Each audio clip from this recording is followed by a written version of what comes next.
no es insuficiencia renal aguda térmica, ¿no? Ahora tengo un de automático acelerado. ¿Cuál es la definición? La definición es injuria renal aguda, súbitamente se recae la función renal y mi riñón se vuelve incapaz de hacer sus funciones normales. Esa es la definición, puesto en bonito, está en positivo, pero eso es lo que tienen que aprender. Súbitamente un paciente que no tenía retención hidrogenada cuando vino, ahora, pasado una semana o 48 horas, le subió la creatinina, o es un paciente que yo conozco que nunca tenía retención hidrogenada y que me aparece con retención hidrogenada en un tiempo corto en que yo lo veo.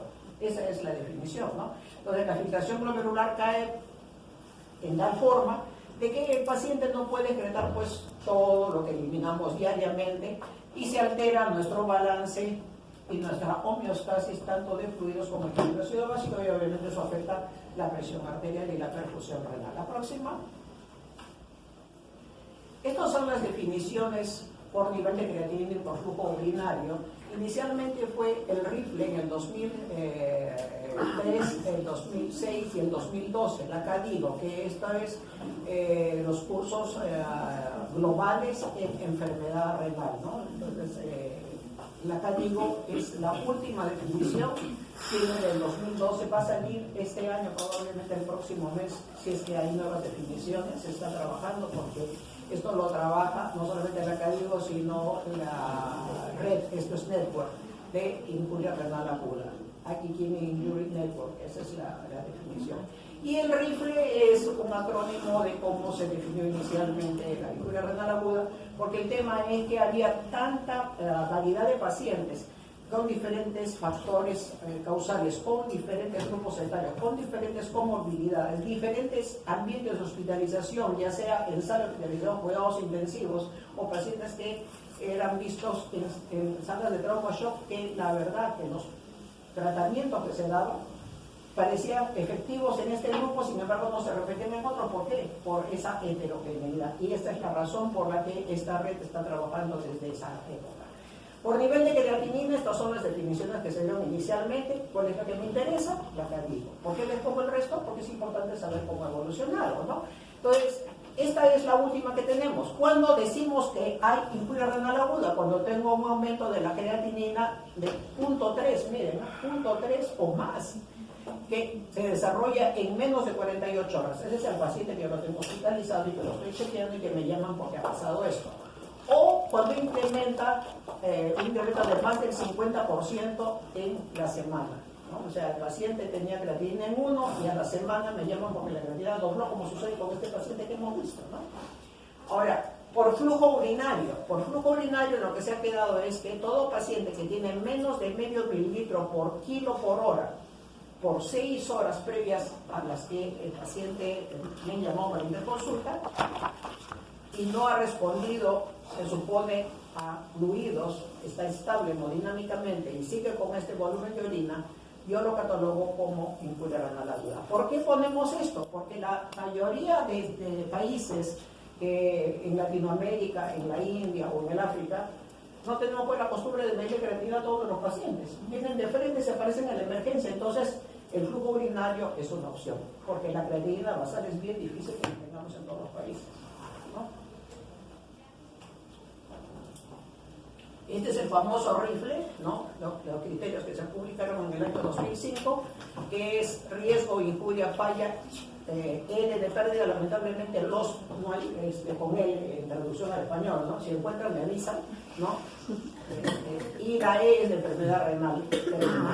¿Qué significa esto? Que yo, siendo un paciente con injuria renal aguda, puedo terminar en enfermedad renal crónica, y ese es el concepto que tenemos que llevarnos a la casa. O sea, no es como antes se decía, todo agudo, recupera función renal, atiende y se va a su casa feliz y contento con el. No es así. Es importante entonces llevarme mi conocimiento que todo paciente que yo diagnostique con injuria renal aguda tengo que hacerle seguimiento en el tiempo, porque hay un porcentaje que va hasta el 20-25% que van a hacerse crónicos, y donde ya el manejo es totalmente diferente. Entonces, como ven, estos son los criterios que inicialmente se dieron por volumen urinario. El paciente en riesgo es inicial, el paciente en injuria, el paciente en falla, el paciente en pérdida. Pero esto no era pues muy manejable. Entonces dijeron, Pero aquí en Cadigo hay que ponerlo por estadio. Así podemos estar más claros. Porque a alguien en injuria le puede parecer pues que no es importante, ¿no? Y que si es importante cuando ya está en falla, entonces pongámoslo por clasificación. Grado 1, grado 2, grado 3, eso es más fácil de entender a todo nivel, ¿no es cierto? Vamos con la próxima. Esto es histórico, también se los pongo para los que siempre les gusta leer y estar informados, ¿no? Para el que no le gusta leer, se va a corretear la última y no tengo problema, pero ustedes, ¿no es cierto? Me está asustada, me está diciendo está loca. Acá está lo de acá digo. Entonces, estos son los rifles. Miren acá, el estadio 1, el estadio 2 y el estadio 3, que es lo que era riesgo, injuria y falla. Entonces aquí ya es más fácil entender, entonces aquí está la definición del estadio. ¿Cuándo digo que es estadio 1? Cuando tengo incremento de la creatinina en el 0,3, como hemos dicho, o un 50-90%, o la diuresis, es lo que habíamos mencionado, pero durante 6 a 12 horas. Cuando digo que es estadio 2, o sea que su pronóstico ya no es tan bueno como el tipo 1. Cuando hay incremento de la creatinina, miren ustedes, al doble o cerca al triple, o la diuresis es menos de 0,5, sigue conservándose la misma definición, pero por 12 a 24 horas. Y el estadio 3, que es el paciente con el peor pronóstico, es aquel que va a necesitar terapia de reemplazo renal, es el paciente que tiene un incremento de más del 200%, o sea, si empezó con 1, está en 3 de creatinina, ¿no es cierto? Porque es el triple. O la creatinina es más de 4 miligramos desde el momento que me llaman y lo veo, o tiene un incremento agudo de 0,5, es decir, hoy día tenía 2, antes de las 48 horas está en 2,5, ese también califica para estadio 3, ¿de acuerdo? Entonces, la diuresis es, acá sí cambia, es menos de 0,3 por kilo por hora por más de 24 horas, o el paciente está en anuria y es un paciente que de repente ya inició terapia de reemplazo renal, ese también califica para estadio 3. ¿Se lo grabaron? Muy bien, fácil. Sin embargo, hay esta definición, o sea, ¿qué hago con el resto? O sea, no todos me califican en 1, 2, 3. Entonces, tengo esta definición que es importante, esta es una de las últimas que ha salido, y que incluye injurias renales agudas o tasas de filtración glomerular menos de 60, pero por menos de 3 meses. O sea, no es más de 3 meses para ERC, sino menos de 3 meses. O la tasa de filtración glomerular, la disminución es del 35% más, o la creatinina ha aumentado 50%, o sea, en vez de 1, está en 1,5, pero todo es por menos de 3 meses. ¿No? Entonces, pasan los 3 meses, mejoró, lo que había catalogado como injuria renal aguda o como ERC, pero cambió. ¿Cómo lo llamo eso?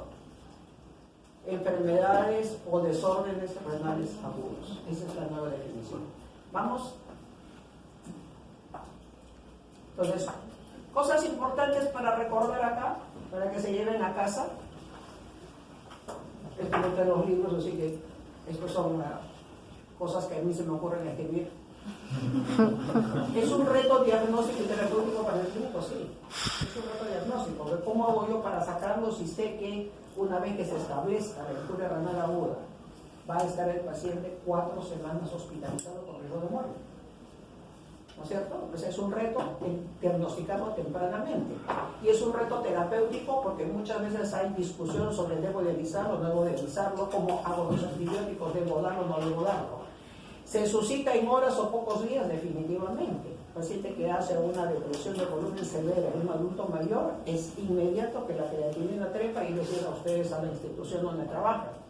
Frecuentemente es inaparente, o sea, el paciente está recibiendo una medicación que puede ser tóxica para su riñón o su presión arterial media está muy baja y el paciente no tiene mayor sintomatología. Cuando le toman la creatinina, recién se enteraron. O sea, fue inaparente hasta el momento en que ustedes encontraron el marcador. La ventana terapéutica es estrecha, así es, si no actúan rápidamente en mejorar la perfusión, mejorar la hemodinamia del paciente, el paciente puede pasar al CADIGO 3, y en CADIGO 3 ya es terapia de reemplazo renal, ya le complican la vida al paciente. ¿Cuál es el tratamiento más efectivo entonces? Que no exista la injuria renal aguda. Entonces, ¿qué me llevo a casa? Que lo más importante es seleccionar a la población a la que yo tengo que proteger, y eso lo vamos a ver ahorita. Agravantes, etiologías sutiles o subrepticias, como la toxicidad de fármacos. Un paciente viene y ustedes dicen, usted es hematoso, puro semillo, claro que ha sido. Le preguntaron si salía por las sulfas. No le preguntaron. Y estos diuréticos tienen alergenicidad cruzada con las sulfas. Y de repente viene el paciente porque el cuerpo tiene unas ronchas, no sé qué me pasa, le piden la creatinina, está elevada, le piden el hemograma y eosinofilia periférica y ya fue. Se les pasó. Entonces siempre estar atento a esto. Otra cosa, paciente que tiene una creatinina en 1, tiene 70 años, carrega su creatinina, que le pongan contraste, no, pero en la gabinete de rayos dice que lo firma usted, ya yo firmo, póngale contraste. ¿Cuánto es la depuración de un adulto mayor de 70 años con creatinina en 1? Se sorprendería, puede ser 60, puede ser 90 o puede ser 30, depende del mapa muscular. Si no hay músculo, falseadazo. Si es lúpico, por la miocitis, falseadazo. Creatinina en 0 o 9 tiene una depuración de 40.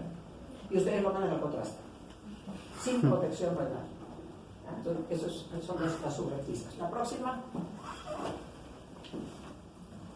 Y por esto les digo que esto es grave. Miren ustedes, esta fue la primera estadística en el año prehistórico del 98 en que apareció esto. Y nos tiró contra la pared. Pero miren ustedes, la mortalidad sin injuria renal aguda, comparado con injuria renal aguda, pues no necesita que se nos cuente, ¿no? Vamos. Y eso se sigue manteniendo, no porque los nefrólogos seamos brutos, sino que la población ha cambiado. Ahora hay una injuria renal aguda por mordedura de los oceles, por transfusión de sangre incompatible, por síndrome de aplastamiento, por sangrado severo, como ocurrió en la guerra de Vietnam, ya no. Son adultos, diabéticos, hipertensos, dislipidémicos, que toman antiinflamatorios, que toman varios nefrotóxicos, que son sometidos a contraste. O sea, ha cambiado la población. Y por eso es que la mortalidad sigue siendo alta. No porque los nefrólogos sepan cómo manejarlo, sino que ahora se nos ha complicado la vida. Ahora uno no ve injuria renal aguda por los diagnósticos que hemos mencionado. Entonces, afecta a 5 a 7% de pacientes hospitalizados. Imaginan un hospital como el Rebarleto en la Almenara, 5 a 7%. Es un montón. Y la incidencia permanecida está en los últimos años por este cambio de la población. ¿Sí? Incluyendo los casos moderados, ¿cuál es la tasa de mortalidad? 20%. Generalmente es por la uremia y por infecciones asociadas. ¿Cuáles son los que tienen el pronóstico peor? Aquellos que tienen requerimiento de terapia de reemplazo hormonal. Miren, la mortalidad puede llegar a 40 o 50%. Generalmente son los pacientes críticos que están en las unidades de cuidados intensivos o cuidados intermedios. La próxima. Según el volumen urinario, oligúrico o no oligúrica, dicen una es más, otra es menos. En general, si ustedes revisan, las estadísticas pueden variar, puede no ser esto cierto, son mitad. No hay más. ¿Interesa saber de clasificarlas en oligúrica o no oligúrica? ¿Qué nos interesa? Esto. Diferenciar bien si es prerrenal, renal o una postrenal. Eso es lo más importante, porque el tratamiento es totalmente diferente. A un prerrenal yo le soluciono la hemodinamia, lo diagnostico correctamente y yo lo estoy botando en la clínica del hospital en una semana o de repente 4 días. Si le diagnostico una renal establecida, son 2, 3 o 4 semanas que va a estar internado con todo el riesgo de infección sobreagregada porque necesito hospitalario. Y si es una postrenal y no metí el dedo, la malogré, pues porque no chequeé la próstata o no chequeé un tumor en una paciente mujer. A mí me lo soy de los que decía, el que no mete el dedo mete la pata y eso es cierto. ¿No? Tacto rectal diferido. Díganme si no ven eso en las historias clínicas. ¿Y por qué diferido? ¿Por qué diferido si tengo un paciente que tiene 70 años? ¿Y si me encuentro un cangrejo de próstata ahí? Y si en la paciente mujer me encuentro con que tengo una masa metida ahí que no es palpable ni la duermo porque eso ve si tiene un tremendo faldón de tejido colgante, eso es malo. Ustedes deben exigir a sus profesores que todo paciente que tiene factor de riesgo debe ser examinado con todo el cuidado posible, llevarlo al tópico, hablar con el paciente, tratarlo correctamente y no hacerlo pues en medio de la sala. A ver, señor, póngase de costado y ponga la pierna contra el pecho que le voy a hacer nada, pues tampoco, bueno, usted no le gustaría, piense que puede ser su padre, su hermano, un familiar. Entonces, con todo el respeto al paciente, no deben olvidarse eso. El que no mete miedo mete la pata. Eso es cierto. Sobre todo, bueno, tienen que diagnosticar enfermedades de tipo obstructivo. Obviamente en los pacientes que tienen factores de riesgo. Alguien que tiene 35 años y dice, te voy a sacar la próstata, le voy a decir a él, ¿está loca, doctora? A mí usted no me pone el dedo encima, ¿sí o no?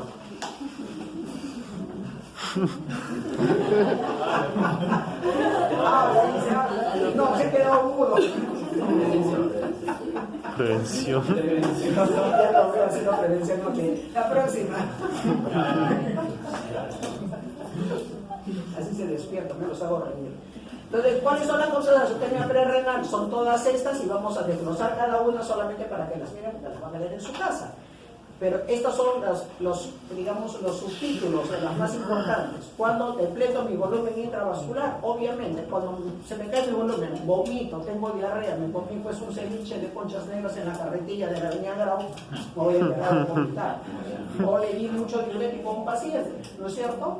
O sudoración excesiva porque no sé si ustedes tienen por los parques, yo veo por el Pentagonito, las señoras se envuelven en bolsas de plástico y no sé, cosas técnicas para sudar, se deshidratan, ¿no? Y después están, se me calambran las manos, tengo calambres en la pierna. O sea, la depresión del volumen intravascular, ¿qué cosa genera? Las respuestas son los tres chismosos. ¿Cuáles son los tres chismosos? Ustedes tres no. ¿Los tres chismosos cuáles son? ¿Cuáles son? El simpático, el sistema renina, angiotensina, aldosterona y la hormona antidiurética. Entonces todos salen corriendo y todos lo que hacen es vasoconstricción y aumentar la reabsorción de agua y de sodio. A la hora que se produce vasoconstricción en forma persistente, ¿qué cosa voy a hacer? Producir disminución de la perfusión en el riñón. Y en la persistencia de la represión de volumen y la hipoperfusión, si esto se mantiene por horas, es totalmente diferente a si le pasa eso a Alondra o si le pasa a la abuelita de Alondra. La Alondra va a poder aguantar y de repente no lleva mayormente la creencia, pero la abuelita de Alondra de repente pues a las 12 horas, si está en depresión de volumen, a las 24 horas va a ser infuria renal aguda. Prerrenal, pero va a ser, ¿no? Entonces eso es importante. ¿Cuáles son las causas? Ahorita las vamos a ver. Gasto cardíaco reducido es exactamente igual a depresión de volumen porque hay falla de bomba y no hay perfusión adecuada. ¿De acuerdo? Y el riñón lo que hace ante parte de perfusión es inmediatamente cierra la boca. Vasodilatación periférica. ¿Cuál es el caso aquí? Hay un pooling de sangre, un encharcamiento y no hay una circulación adecuada y hay aumento de la permeabilidad vascular como sucede en los casos de shock anafiláctico. Resistencia vascular aumentada, que se produce con fármacos específicos que son los fármacos antirrechazo, los anticalcineurínicos, que usan para rechazo de trasplante de vísceras sólidas o para las glomerulopatías, ¿no? Como ciclosporina, rituximab y todos los demás que ya los usamos. Presión intraglomerular disminuida. Cuando yo tengo un paciente adulto mayor, tiene pocas nefronas o es un paciente deshidratado, ¿no? Que está tratando de mantener su regulación, su autorregulación, y yo le doy un IECA, le abro, ¿no? O le doy un bloqueador de canales de calcio y le abro la ferula. En cualquiera de esos casos van a tener ustedes caída de la presión de filtración. Ya que están los de depresión de volumen, eso es el GIF para que ustedes vean todos y ubiquen a sus pacientes, lo tienen en las diapositivas, sigan. Gasto cardíaco reducido, en todos estos casos, como ven, estos son nuestros pacientes de riesgo, en los cuales yo tengo que esmerarme en cuidarlo. Siga. Vasodilatación periférica, miren ustedes, la sepsis por RAR negativo es una de las causas más frecuentes de ingreso a unos niveles de cuidados intensivos, así que eso es un paciente al que tengo que cuidarlo, ¿no? La siguiente, resistencia vascular aumentada, ahí están todas. El síndrome hepatorrenal en los pacientes con cirrosis, es importante que lo recuerden. ¿Han aumentado el número de cirróticos, sí o no? Sí, ¿no es cierto? ¿Y secundaria a qué? ¿A que son borrachos? No, ¿cierto? ¿A qué? Y a la gastritis, así es, ¿no? El NASH, el famoso NASH. Así que van a ustedes ver más de lo que yo puedo haber visto en toda mi vida de médico. ¿Vamos? ¿Cuáles son las características? Entonces empecemos con las de depresión de volumen, con la prerrenal. Hemos dicho que estas son todas las causas de ir, ahora vayamos a nuestra clasificación que dijimos prerrenal, renal y posrenal. Renal, cuando hablamos, es la intrínseca en que ya hay daño estructural, que puede ser una prerrenal mal manejada, que debido a la isquemia ya produjo necrosis tubular aguda. La prerrenal es aquella en la cual hay elevación de nitrogenados que se debe a una respuesta a la falta de oxigenación tisular, a perfusión tisular adecuada, pero que es reversible. ¿Cuáles son las características? Que la función tubular es normal. El tema es la vasoconstricción tremenda del riñón que disminuye la presión de filtración. ¿Y qué cosa hace el tubuli? Aumenta la reabsorción de agua y sangre porque le está faltando volumen o le está faltando presión de perfusión porque el corazón no funciona, está con taponamiento cardíaco o cualquiera de las que le he mencionado. Con grados bajos de hipoperfusión, ¿no?, la presión de filtración glomerular se mantiene porque la arteriola aferente se dilata y la eferente se cierra, es el mecanismo de compensación. Pero si esto se mantiene, la autorregulación se pierde. Por lo tanto, ¿cuáles van a ser las características? Vamos con la próxima. Que el paciente va a tener elevación de nitrogenados con una... Sí, si aumento yo la reabsorción tubular, no solamente aumenta la reabsorción de agua y sodio, sino aumenta la reabsorción de urea, de ácido úrico, ¿no es cierto? Aumenta todo. Y la característica es de que la creatinina y la urea se disparan.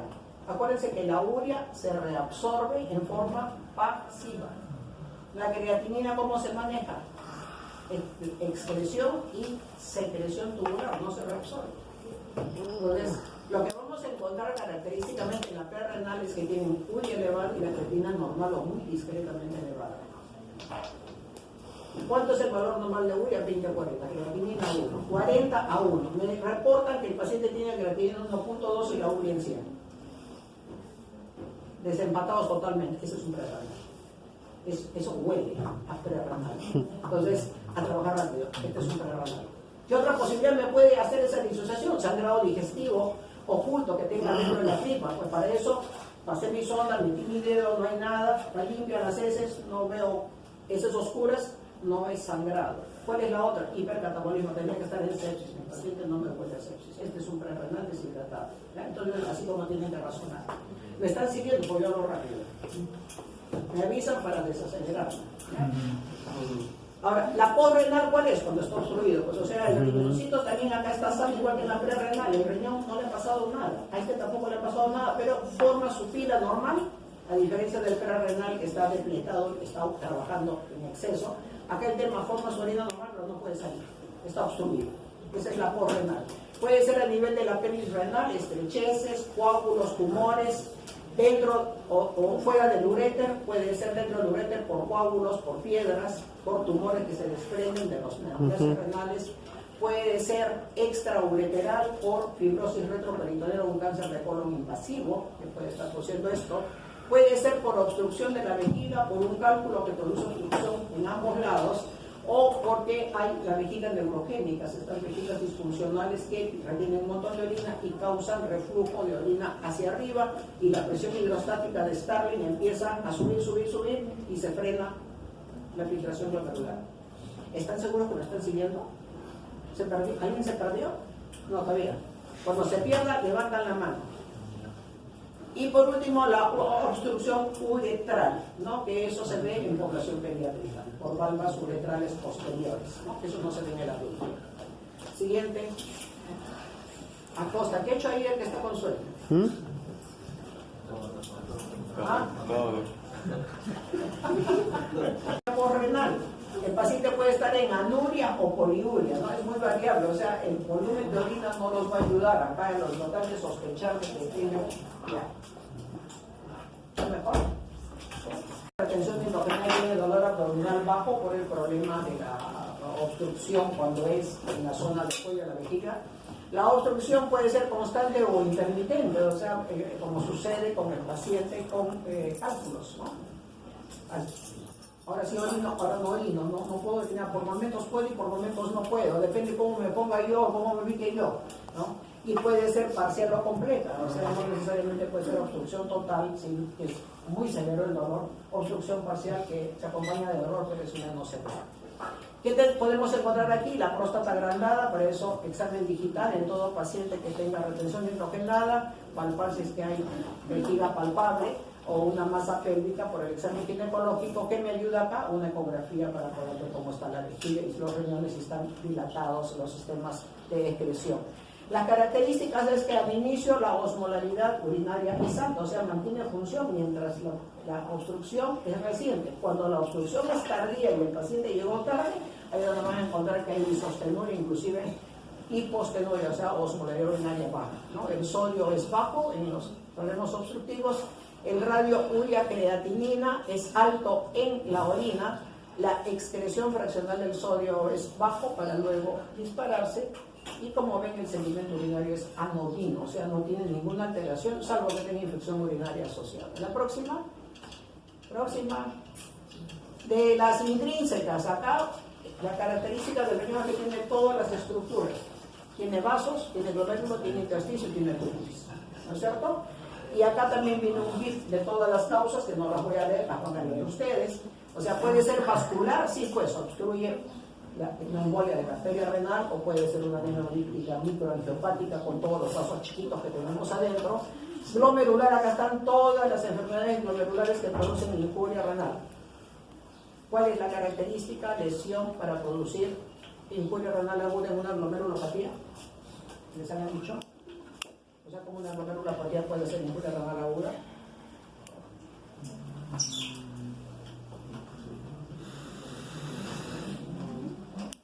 En las posinfecciosas, porque hay proliferación endocapilar, y en las rápidamente progresivas, que hay estos porros del gorro frigio que les dije que los ingenieros son universal, la proliferación extracapilar en más del...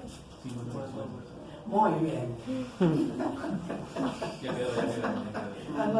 Yo me acuerdo de las caras, así que a mí no me engañan si saben este tema, ¿no es cierto? O sea, tiene que haber proliferación endocapilar o proliferación extracapilar en las glomerulopatías que ustedes aprendan para desarrollar injuria renal aguda. Intersticiales son las nefropatías tubulointersticiales, que son de tipo alérgico, la gran mayoría. Y eso lo vamos a ver en la tercera clase que tengo con ustedes, así que eso lo dejo allí en blanco. Tubulares, que estas son de mayor frecuencia, la tipo isquémico y la tipo nefrotóxico.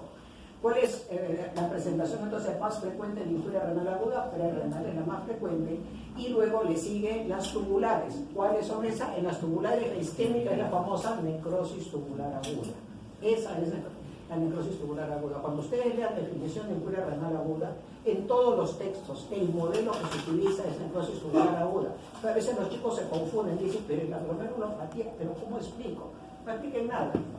El modelo es necrosis tubular aguda, es el que se ha tomado, y con diversas variaciones, las glomerulopatías, las formas vasculares, las formas nefrotóxicas, todas tienen un curso similar. Lo importante es que el modelo es necrosis tubular aguda, por ejemplo, la que tiene todas las complicaciones y nos permite poder manejar a nuestros pacientes. Entonces, ¿cuál es la isquémica? La necrosis tubular aguda. ¿De dónde viene? De la depresión de volumen que aprendimos anteriormente, las prerrenales que son manejadas inadecuadamente y se convierten en isquémicas y se llaman necrosis tubular aguda. ¿Cuáles son las nefrotóxicas? Aquellas en las cuales es un fármaco, ¿no?, o sustancias de contraste iodado las que generan el daño. Próxima. Ahí están las vasculares, el GIF. Siguiente. Seguimos con los GIFs. Es que me gusta que tengan la información, porque muchas veces en los libros no encuentran y entonces se empiezan a marear, no saben cómo hacer, cómo juntar información, y a ustedes hay que orientarlos. Ya cuando estén grandes y tengan el título en la mano, dicen, no hay ayuda, hay exigencias. Glomerulares, acuérdense que hay depósitos lineares o depósitos granulares, ¿no? Ellos van a ver. ¿Y esto para qué les sirve? Para que se lleven a casa ¿qué? Que cuando me pregunten en un examen internacional, ¿qué glomerulopatía tiene depósito lineal de complejos inmunes? Solamente hay una. Todo el resto son granulares. Solo hay una lineal. Gut-Bashut es el pulmón riñón, que es la de anticuerpos antimembrana basal glomerular, que ataca ¿a qué colágeno? ¿Y por qué afecta al pulmón? Porque también hay en la membrana basal alveolar es la cadena alfa-alfa. Muy bien, hermano. Y el resto son las de complejos inmunes, pues de tipo granular. Todas estas pueden producir injuria renal aguda por proliferación, miren estas, proliferación endocapilar o por proliferación extracapilar. Próxima. Seguimos con los GIFs. Las intersticiales pueden ser por antibióticos, por diuréticos, antiinflamatorios, anticonvulsivantes y otros, como esta es una clase que la vamos a ver en la próxima, esta la pasamos, siga. Y finalmente llevamos a la tubular, que es la isquémica, que ya sabemos que es toda la que se altera la perfusión y que no manejamos adecuadamente, llegaron tarde los pacientes y se llama necrosis tubular aguda. Y las nefrotóxicas, que la lista es bien larga, antibióticos, antineoplásicos, pues se me acabó la tira esta cosa. Radiocontraste, el etilenglicol, siga, y ahí siguen todos los otros nefrotóxicos. Se acabaron los GIFs. Causas más frecuentes, si nos preguntan, ¿cuál es lo que vemos con más frecuencia en la práctica médica? Hasta el momento, esto puede cambiar, no ustedes se gradúen probablemente cambia. Es como cuando yo estudié medicina, que es una punta de años, la más frecuente era por los OCLs LETA, por transfusiones incompatibles, los grandes, los politraumatizados, en que no había pues, un manejo adecuado de la hidratación del paciente, ¿no? ¿Cómo? Sí, tanto dices. Sí, por ahí va. Causas más frecuentes a la cabeza, la isquémica, tanto en su forma prerrenal como la necrosis tubular aguda, esa es la más frecuente. La que sigue es la asociada a sepsis por gram negativos.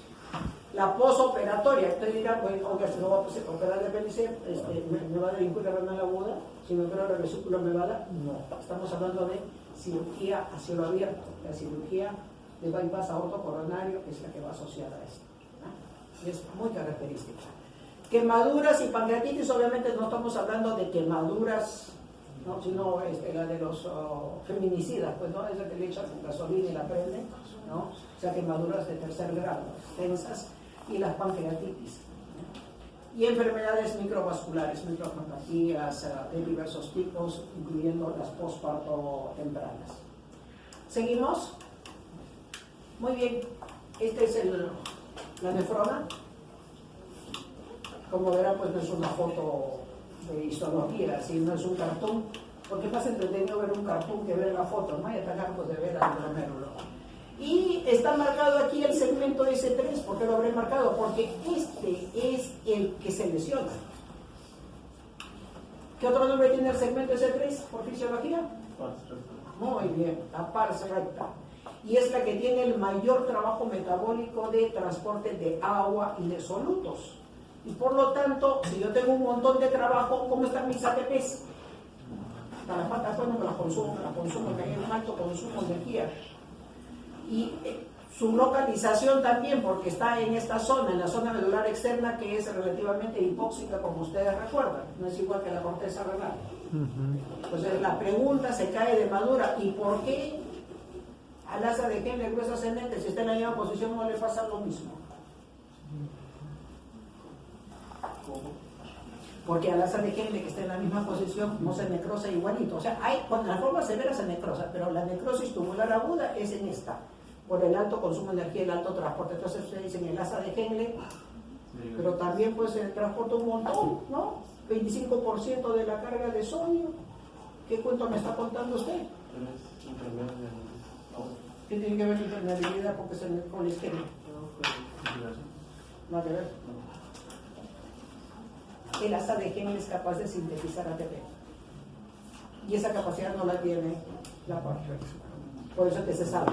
Pero cuando la cosa es grave, caen los dos. Entonces, eso es importante que lo recuerden. A pesar de la ubicación, se salva. ¿Vamos? O sea, su armamentario de fabricación de ATPs es mucho mejor. Esto es una cosa esquemática para que puedan entender, pero creo que ustedes de memoria se lo saben, ¿no? Cuando cae el volumen circulante efectivo, salen los tres chismosos que ya hemos dicho, ¿no? Y todos los buenos receptores se activan. ¿Qué hace la angiotensina 2? Vasoconstricción y aumenta la absorción de sodio en el tubo contorneo proximal. La norepinefrina Vasoconstricción y aumenta la reducción de sodio en toda la nefrona, el sodio, eso ustedes lo saben, y la hormona antidiurética, la reabsorción de agua, ¿no? Y todo esto, ¿qué cosa va a producir? Vasoconstricción y contracción mesangial. Cuando hay vasoconstricción, debido a que tiene un montón de receptores para angiotensina 2, se arruga, y por lo tanto al arrugarse, ¿cómo está el área de superficie para filtración? Disminuida, ¿no? Los vasitos se cierran y eso va a producir una caída de la filtración glomerular y el flujo sanguíneo renal. Acá la constricción de la arteriola eferente, la síntesis de prostaglandina y la autorregulación se pierden en persistencia de esta pérdida de volumen. O sea, se pierden todos los mecanismos compensadores y se pasa pues a la injuria isquémica. O sea, de lo que era un prerrenal que estaba con todo esto bien tranquilo, en la persistencia, en horas más prolongada en el joven que no tiene comorbilidades y más corta en el adulto mayor o el que tiene comorbilidades, va a pasar a la isquemia. ¿Vamos? Entonces se produce una injuria subletal. Esto es como está, también es un cartoon, pero es para que lo entiendan mejor, porque si se lo pongo en microfotografía, chino para ustedes, y encima van a decir que mal profesor. Miren acá las células, todas están abrazaditas como cuando van los chicos de izquierda a sus mítines, no van agarraditos del brazo. ¿Sí o no? ¿Ustedes no van a los mítines? No, yo en mi época sí era de izquierda, pero raganaza era. Iba todos como en los mítines, ¿no? Y miren acá abajo, sus patitas de las células epiteliales sobre la membrana basal, todas las patitas están agarradas de sus proteínas integrinas a estas grupos que son arginina, glicina y ácido aspartico, ¿no? Entonces, aquí viene. ¿Qué pasa cuando viene la isquemia? Vamos. Se rompieron las integrinas y las patitas se voltearon. ¿No es cierto? ¿Y por dónde es que se produce el transporte de fluidos y solutos? Por este borde, ¿no es cierto? De acá pasa para este espacio. ¿Puedes poner el anterior, por favor? ¿Puedes poner el anterior, delegado? Delegado, ya. Este es el borde luminal y este es la membrana basal. Entonces por acá está la orina, pónganlo en amarillo, hagan abstracción, se reabsorbe por vía transcelular o por vía paracelular, pongan acá el capilar, ¿se acuerdan? Ya. Entonces todo eso se produce, pongan la próxima. Se pusieron patas arriba. ¿Cómo está el transporte? Sonamos. Ya no hay transporte. ¿Por qué? Porque se han volteado las células, se han desprendido. Y encima ya permiten, ya no está la barrera acá de lo que es, ¿cómo se llama la zona? Ocludes, ¿no?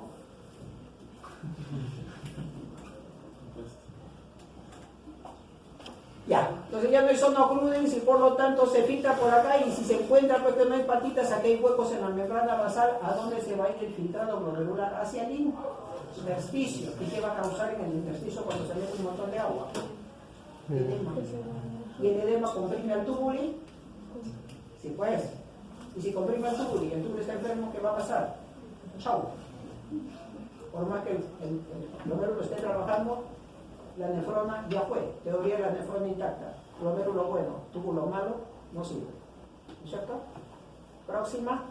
Encima, como las argininas, estas integrinas tienen capacidad de adosarse, se montan una sobre otra y producen obstrucción intratubular. Esa es la desgracia de la necrosis tubular aguda, que si no los asusta,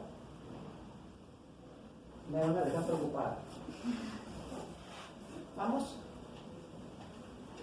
Esto es visto en una fotografía que salió publicada en el New England hace por lo menos unos 15 años, y que lo único que resume es exactamente lo mismo, pero ya con células tubulares, ¿no? Como se pierde la polaridad, se pierde primero el borde, se pierde acá el borde del cepillo y se produce la obstrucción, se produce apoptosis y necrosis y muerte celular. Ese es el camino. La próxima. Entonces, de la isquemia, activo la célula endotelial, produjo disfunción, injuria, se desprende, como han visto ustedes, las células. La vasodilatación se altera porque ya se perdieron todos los mecanismos de autorregulación. Debido a que esta disfunción endotelial se ha activado, se produce todo lo malo que el endotelio sano previene, o sea, la capacidad contráctil adecuada, no hay vasodilatación, hay pegamiento de leucocitos en toda la pared, ¿no? Y hay tendencia a la coagulación.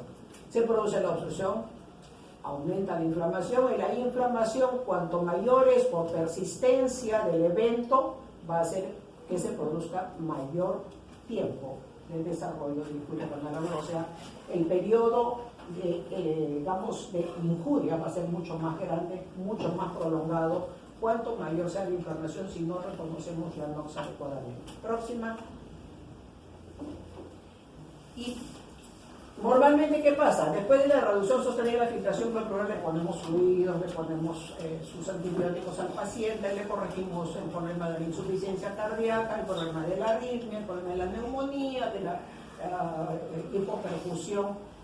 En general, le corregimos todo. ¿Qué va a pasar? Se recupera la perfusión renal, se regenera el epitelio tubular y se recupera la filtración glomerular. Esa es la historia en corto de lo que pasa. Vamos. Entonces, la fase de inicio, ¿cuánto dura? Esa de la injuria puede ser de 1 a 3 días.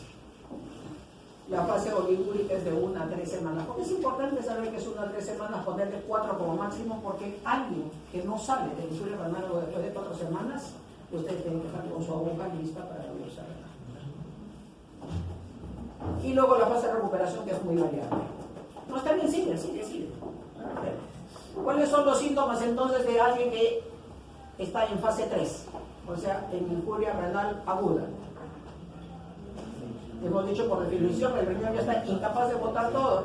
Así que lo que tenemos que hacer es simplemente poner en la cabeza todo lo que es el riñón y nos hacemos la diapositiva de repente más bonita que la mía, ¿no? ¿Cuál es? Síndrome urémico, náuseas, vómitos, malestar, la conciencia se altera en el paciente, puede estar somnoliento, no puede haber el sopor y puede llegar a coma, hipertensión arterial porque no hay eliminación del agua y la sal, puede estar en hipovolemia porque esa fue la causa, o en hipervolemia si es que el paciente recibió líquidos con la idea de abrir el caño y que el paciente miccione, puede haber derrames pericárticos si la uremia es severa, arritmias cardíacas por el tema del desbalance hidroelectrolítico, el calcio baja, el fósforo sube, el potasio sube, el sodio se diluye, ¿no?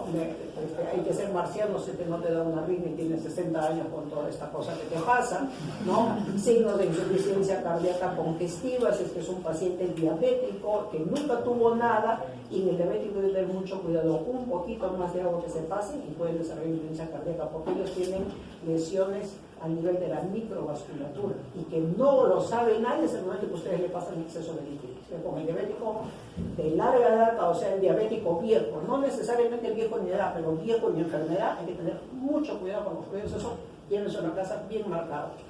Dolor abdominal difuso o ilio, claro, por el tema de las alteraciones hidroelectrolíticas, hay disfunción plaquetaria tanto de la adhesión como de la adherencia, y los cambios encefalopáticos, que son, digamos, la etapa donde ya corremos y el paciente tiene que entrar a la terapia de reemplazo renal, ¿no? Las asterixis, que ustedes saben que hay que buscarla con los dedos bien sueltitos y presionar, y el movimiento es flexo-extensión, ¿no es cierto? Confusión, y pueden convulsionar estos pacientes. La siguiente. En el laboratorio, ¿qué va a haber? Se cae de maduro, ¿no? Lo primero que tiene que hacer es fluir creatinina alta. Si tengo la disociación urea-creatinina, hoy estoy aquí, puedo estar en una pérdida renal. Pero si no hay eso y el paciente ya tengo oliguria severa, ya perdimos. Hay hipercalemia, el calcio bajo, y este calcio es bajo, ¿por qué? Porque el fósforo se retiene, y el fósforo es un complejante del calcio. Se lo come, lo pega, y por eso baja el calcio, ¿no? Acidosis metabólica, obviamente, porque no puedo eliminarlo, y esa acidosis metabólica ¿de qué tipo? Anión GAP alto, ¿no es cierto?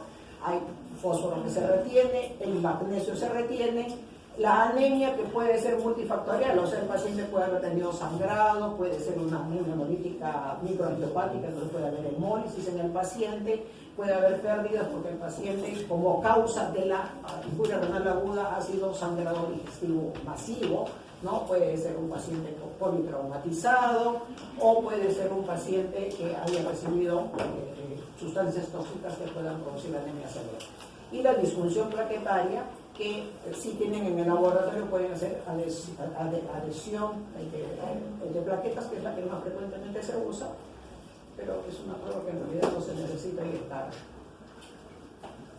¿Qué tenemos que tener en el laboratorio? En el laboratorio, aparte de lo que hemos visto, tenemos que tener nuestras formulitas. ¿Para qué? Para regular antibióticos. Porque lo que tengo que hacer es, ya está, el paciente con insuficiencia renal aguda, tengo que evitar más daño. O sea, ojo con el contraste, ojo con más depresión de volumen, ojo con los nefrotóxicos, con los antibióticos. Y esta es la fórmula más común, la de Coprodicol, que ustedes conocen, ¿no es cierto? Esta la conocen todos.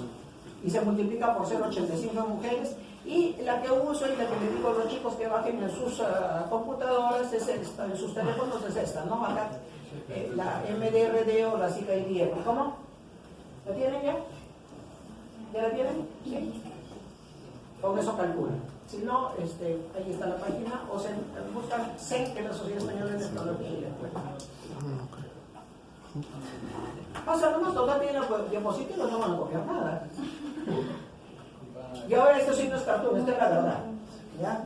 ¿Cómo están acá los glomérulos? Los túbulos, perdón. ¿Cómo están? ¿Ah?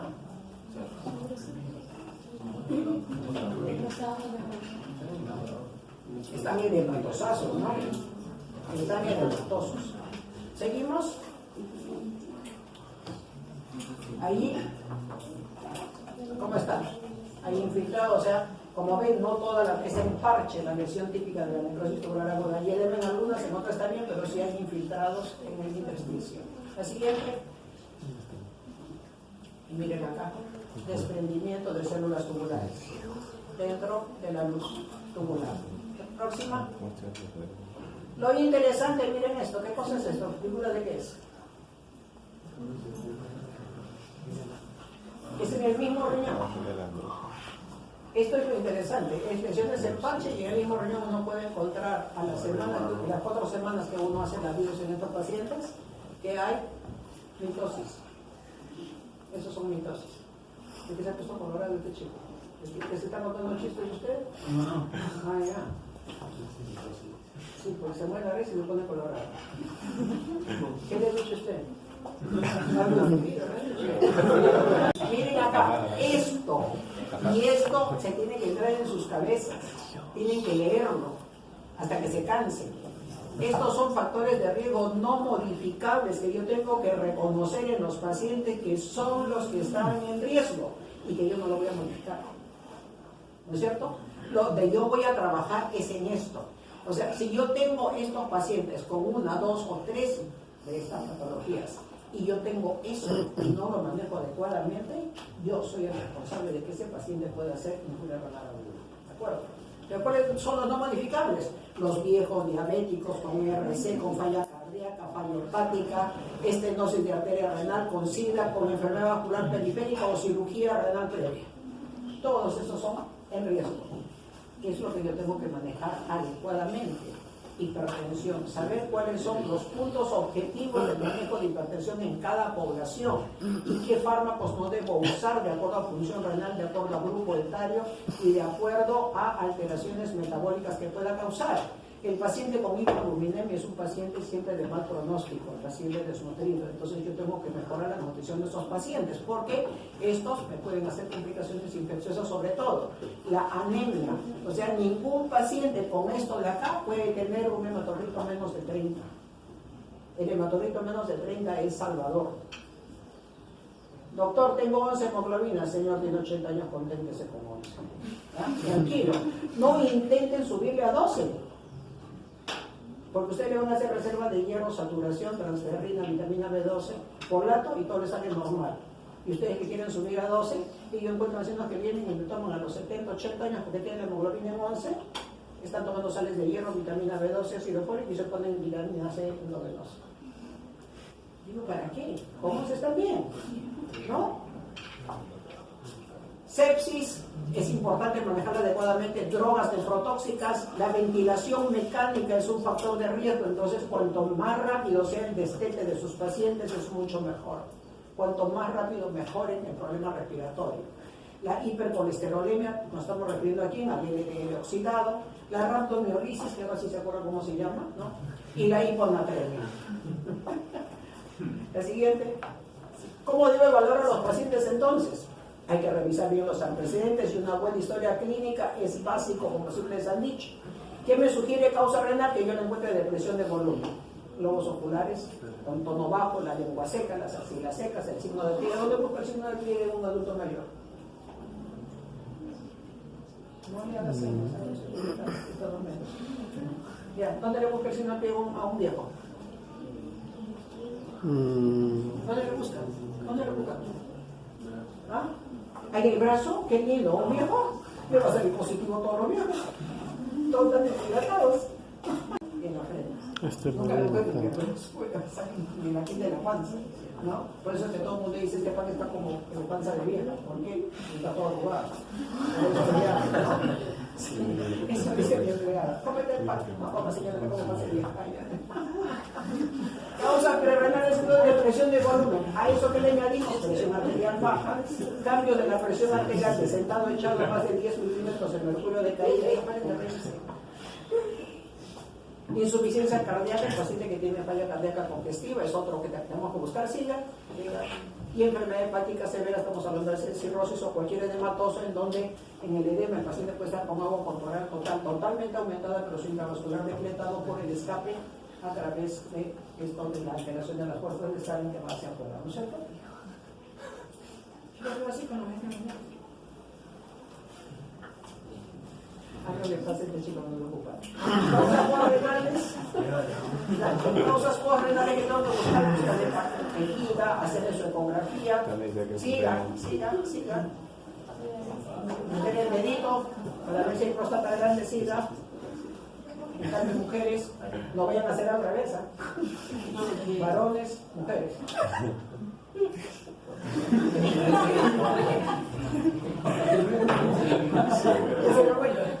No se vayan a equivocar. Varones, damas, no vayan a hacer al revés.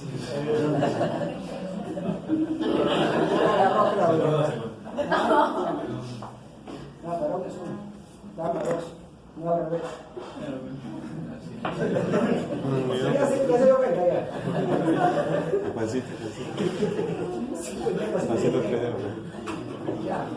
Volumen urinario residual aumentado que se hace por ecografía, hay que evaluarlo también en todo paciente con retención hidrogenada y siempre buscar la historia de si ha tenido cálculos o no, porque puede no tener el paciente cólico renal, pero puede tener un cálculo en la vejiga que está jugando a válvula y está produciendo obstrucción.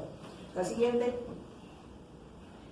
Enfermedad renal intrínseca, hipotensión persistente, siga, rapidito, nefrotóxicos recientemente, siga, procedimientos radiográficos que han usado mucho contraste, siga, el sedimento de orina, el apneo postrenal, orina limpia, siga. Presencia de eosinófilos en orina, pues una nefritis intersticial aguda o es una enfermedad ateroembólica que se ve en los que han sido sometidos a procedimientos endovasculares como colocación de stents o cinecoronariografía, en eso se que tener mucho cuidado. Cilindros hemáticos, glomerulonefritis, vasculitis, microangiopatía trombótica, hipertensión marina son las cosas que tengo que pensar. Tengo células epiteliales tubulares cilindros parduscos, aquí no hay pierde. Esta es una necrosis tubular aguda o una nefritis tubular, túbulo intersticial, y la posibilidad de la pigmenturia en el caso de, ¿cómo se llamaba eso? Rhabdomiolisis. Cilindros leucocitarios también pueden encontrarlo en las nefritis tubulointersticiales, en las glomerulonefritis o, miren esto, en infiltración maligna. O sea, yo encuentro cilindro leucocitario en alguien con un linfoma, eso puede ser una infiltración maligna, ¿no? Y por último, hay que buscar cristales de oxalatos o de ácido úrico que producen obstrucción intratubular, pero estos cristales tienen que ser abundantes y persistentes en todos los dedos de orina. El primero que yo le encuentre, le hago un segundo y me sale limpio, no lo voy a decir, señor, sus túbulos están tapados por oxalatos o por ácido úrico. Próxima, estos son los famosos cilindros pardos rojizos que se ven en la necrosis tubular aguda. ¿Siga? La anemia siempre es de origen multifactorial, así que no pongan a pensar que solamente es con eritropoyetina el tema, ¿no? Y hay que buscar todo esto de acá, microangiopatía trombótica, si hay evidencia, eosinofilia periférica, las alteraciones en calcio, fósforo y potasio, la acidosis metabólica con anion GAP elevado y todo lo que significa la parte inmunológica. O sea, todo esto tiene que entrar dentro de la evaluación del paciente porque es lo que hemos visto como hallazgos de las patologías asociadas. Y los índices urinarios famosos, que ya no se usan, pero en los exámenes, por lo menos en el ENAM, siguen poniéndolo. En los exámenes internacionales ya no, pero en el ENAM siguen preguntando. ¿Ustedes van a dar el ENAM? De acá unos 3. De repente ya lo quitan, porque ya no debería haber. La excreción fraccionada de sodio, ¿no? O sea, el UP de sodio sobre creatinina, que ahora les pongo la fórmula, es menos del 1% en la prerrenal, lo cual significa que la función tubular es normal, como hemos partido del concepto. Mientras que en la necrosis tubular aguda, en que la función tubular está mala, se pierde sodio. Y ese sodio es más de 40 miliequivalentes por lo general, ¿no? En cambio, en la prerrenal, como la función renal está normal, hay ahorro de sodio. La relación urea creatinina entre la orina y el plasma, miren ustedes, es menos de 20 en la necrosis tubular aguda. ¿Por qué? Porque la creatinina, ustedes saben que se secreta en el túbulo distal. Por lo tanto, cuando la función renal está preservada, el radio entre la orina sobre el valor de creatinina es más de 40, porque la orina se bota más por la secreción. En cambio, la necrosis tubular aguda es bajo porque ya no hay secreción tubular, pues está enfermo el túbulo. La osmolaridad urinaria, si está enferma todo el túbulo, ¿qué va a pasar? Es incapaz de concentrar la orina y por lo tanto la osmolaridad es baja, mientras que en la prerrenal es más de 500. Y puedo poner excreción fraccionada de urea, de mercurio, de lo que sea. No es válido. Esta es